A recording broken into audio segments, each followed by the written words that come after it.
You are listening to I Am Refocused Radio with your host, Shamaya Reed. This show is designed to inspire you to live your purpose and regain your focus. And now, here's your host, Shamaya Reed. Hey, welcome to I Am Refocused Radio. Man, we are here once again, and we're going to talk to a music artist, Mikara. She's going to be joining us from North California, and she's not just a Japanese American pop artist, but she is someone who started at a very young age. Man, you started at the age of 6 performing in front of crowds, but you have a special player who is a guitar player, your dad. He backed you up, and he also is in the band in the music industry. So we're going to learn all about that. But before we do that, I want to welcome Mikara to the show and say, how you doing? Hi, I'm doing good. I'm so excited to be here with you today and talk music. So before we talk about your amazing new music that you're about to drop, like ASAP tomorrow, let's learn a little bit about yourself. Tell us where you from and how was life growing up as far as music? Yeah, so I'm from a very small town called Lodi, California. For people that don't know where that's at, it's very close to Sacramento area. And this is kind of where I grew up my entire childhood. And I was really fortunate that my dad introduced me to music, like you mentioned before. And we've actually been playing out for as long as I can remember.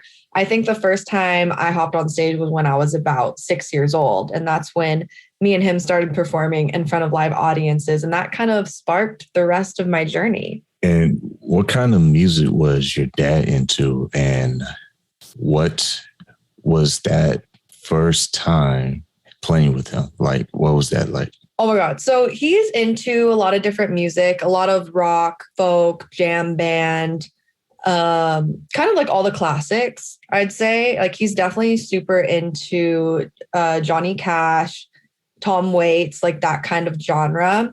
And then I remember the very first time I actually sang to someone outside of my mom and dad was for my family. And my dad has a really big family. Like growing up, he had, I think, 6 siblings. So I performed to them and my grandparents, but I was so young that I made our whole family stand outside of the bedroom. And I sang inside the bedroom with the door like partially closed because I was so nervous. When you had your first experience, like getting to the music and stuff, was it more just kind of seeing what it's like, or did you get all technical with songwriting and, producing, that kind of thing? It really started off with performing for me. So my dad plays guitar, and one of the stories I always tell is he used to play guitar for me and my older siblings to help us go to sleep. And for my older siblings, it always worked. But when I came along, it didn't work for me. And I'd always stay up dancing around, singing along. And one time he was tuning his guitar as I was singing along to the notes and realized I was on pitch.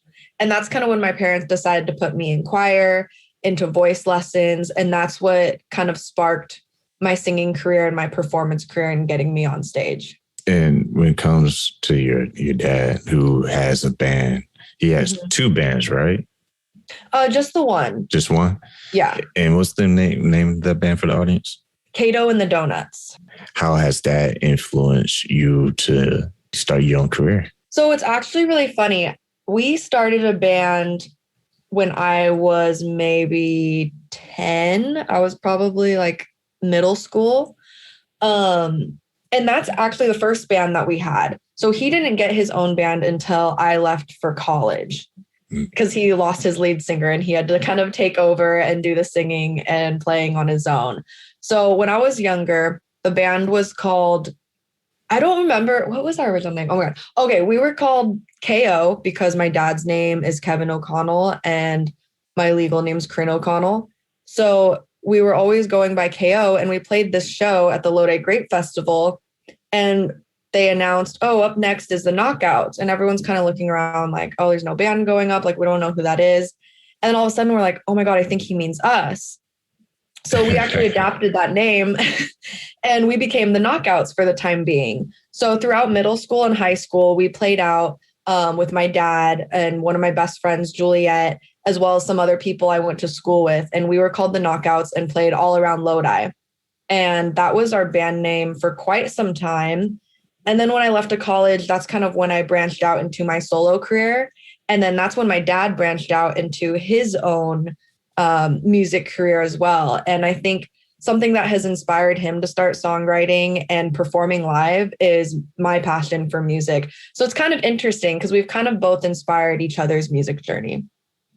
And you won a contest, and I want you to tell the audience about this because apparently it was Best New Artist contest that you received, and you also got a scholarship. So tell us all about that and how that happened. Yeah, so super crazy. One of my really good friends and past vocal and performance coaches, Vixen Noir, sent me the Carrie Cole Best New Artist contest. And she was like, girl, like you need to apply for this. And I remember applying, and I think I submitted on the last day because I just heard about the competition, and I was like, oh, I know Carrie Cole. She's an amazing voice coach. I've seen her before at the CD Baby Music Conference. So I was like, okay, like I didn't really think much of it. I submitted my song, I applied, and I never in a million years thought I would have won the honorable mention position that I won, or the runner-up. Sorry, I think I won runner-up for that. And yeah, I got an email the next day saying that I'd won a scholarship with Carrie and her program to be in her signature songwriting 6-month program that she does online. And that's been such an incredible experience. I've met so many different artists, and Carrie and her team are very good at kind of pulling out those deep personal songs out of you. And I've had the opportunity to write some really great songs that I'm very excited to continue working on, as well as co-write with some of the writers on Carrie's team. And once again, we're talking to music artist Mikara. You go to her website, lilmikara.com. And how far apart was that accomplishment versus or in between with your single that was actually your first one, You're Gonna Miss Me? How far apart was that timeline? So I won this competition, I want to say back in January. Actually, I guess it would have been November because I think we started the class in January. It was sometime in the winter that I won that. And then I technically released my first debut single in May, right? Mm-hmm. Yeah.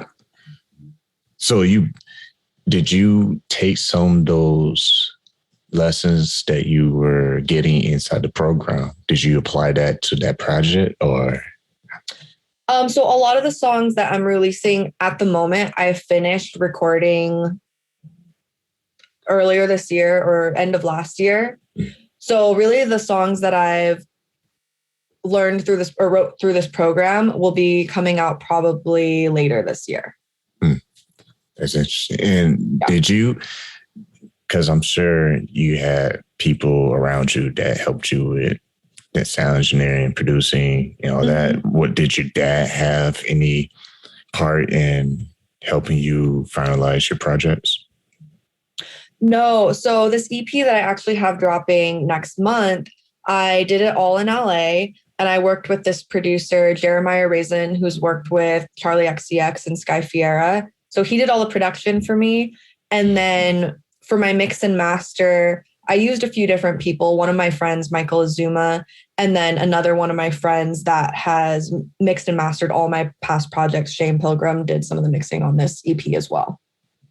And how was that experience like, especially with your first projects, like your new projects, your early projects, I should say your earlier projects? How was that like to just be in that process? You have producers, you have sound engineers, and they're basically taking your baby, your song, and making it this masterpiece. Yeah, it's been really great and inspiring. So for my EP that's coming out, I actually got to record all of that at this really cool studio in North Hollywood. And a bunch of different big artists have performed there and recorded their albums there. And something that really stood out to me was that Banks recorded her first album there, and she's one of my big inspirations.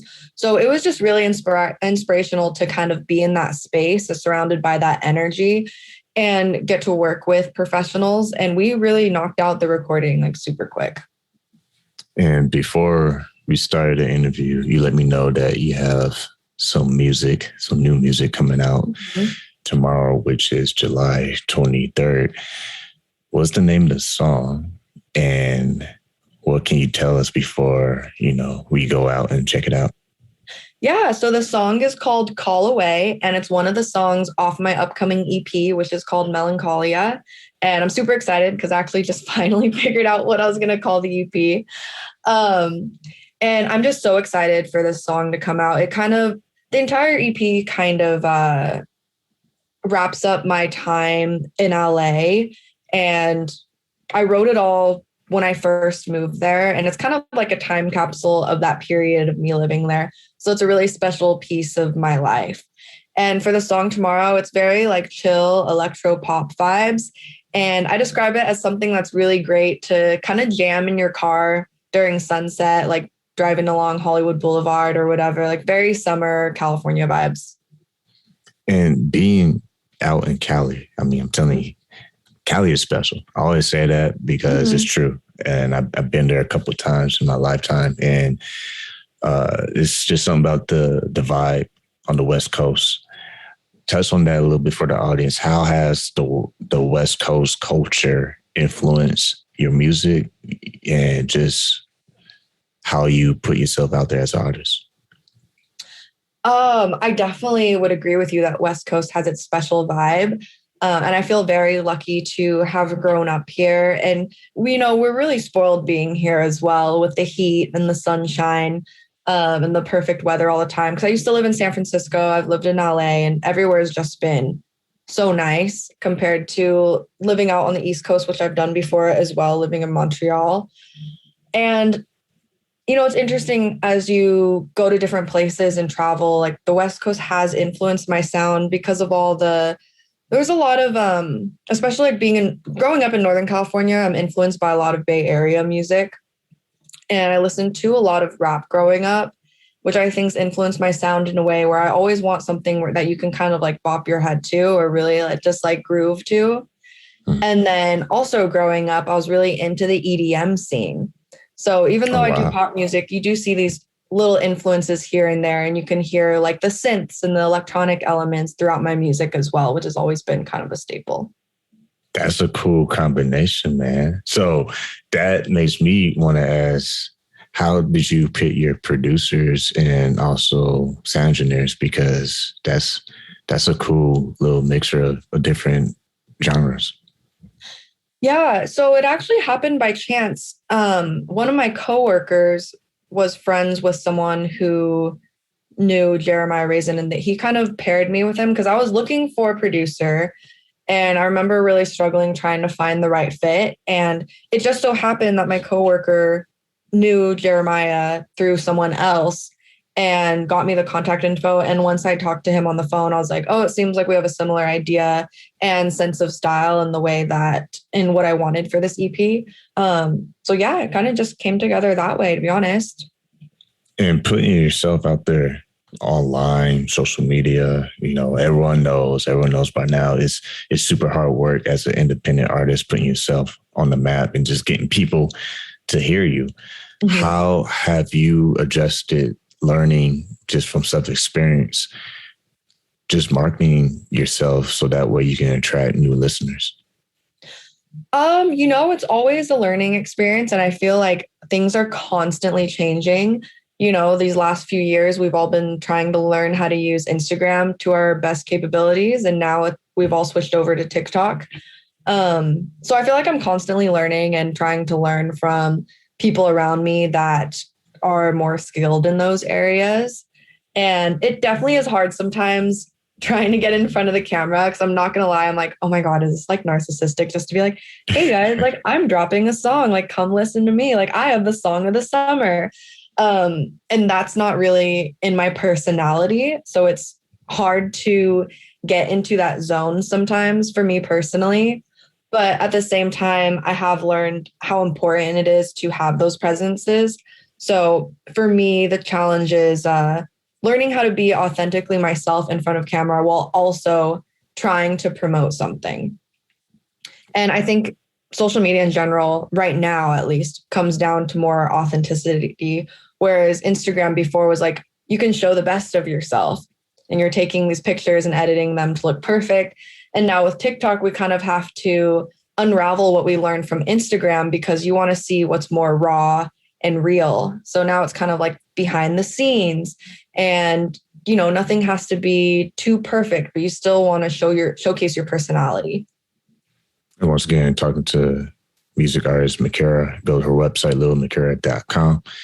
And earlier we mentioned your dad, and I think he is a very important part of this interview. How much of an impact has he made in your music career? And what's some of the things that you learned from him, whether it's the business side or just from the art side?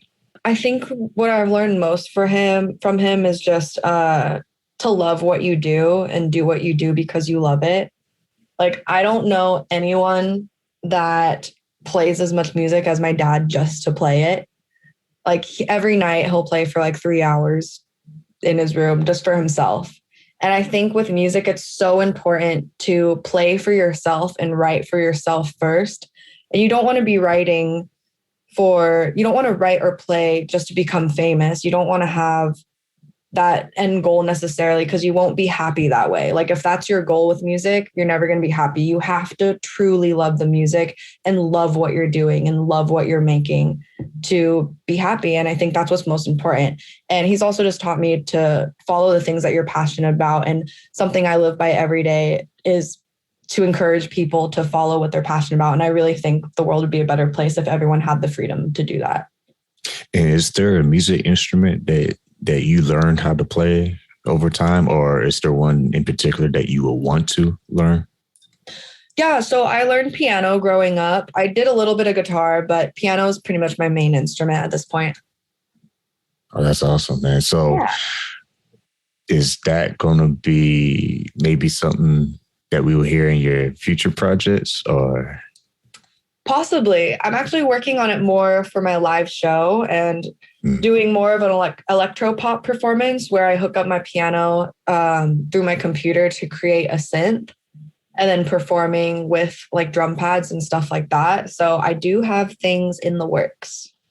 And you mentioned earlier about your EP. Is there a projected date in the future where you're hoping it'll drop?